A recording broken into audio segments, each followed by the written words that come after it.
Et on commence cet agenda avec un événement ludique mais studieux, la fête de la science au programme samedi et dimanche, des animations autour des maladies infectieuses. Comment savoir si vos mains sont propres après les avoir lavées ou à quoi ressemble une bactérie? Autant de questions qui trouveront des réponses. Vous pourrez également apprendre à faire bouillir de l'eau à température ambiante et fabriquer des glaçons instantanément. Oui, c'est possible.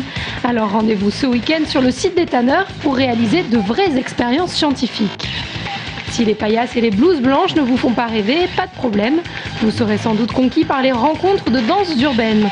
Une immersion totale dans la culture hip-hop. Pour cette 14e édition, toujours la même recette. Des concerts, des spectacles, mais aussi du cinéma et une expo. Ne manquez pas les deux temps forts, le battle de samedi et les stages de dimanche pour vous initier à cet art de rue. On reste dans la musique et la danse, mais on part vers un autre continent, l'Afrique, pour le festival Africa Jouer.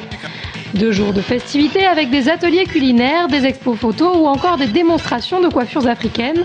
L'occasion de plonger dans cette culture haute en couleurs sur des rythmes endiablés. Dans un tout autre registre, vous pouvez assister tout le week-end au rendez-vous de l'histoire de Blois. Cette 14e édition est consacrée à l'Orient.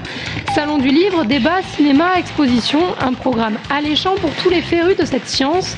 Parmi les thèmes abordés, mariage forcé et crimes d'honneur en Orient. Ou encore, peut-on se moderniser sans s'occidentaliser? De quoi sortir un peu de notre traditionnel ethnocentrisme.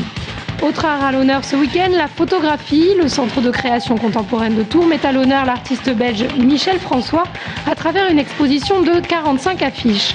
Sous son objectif, des scènes du quotidien élevées au rang d'œuvres d'art, faire mousser un savon, croquer du chocolat ou serrer sa ceinture. Une exposition étonnante. Le vernissage, c'est samedi à 18h.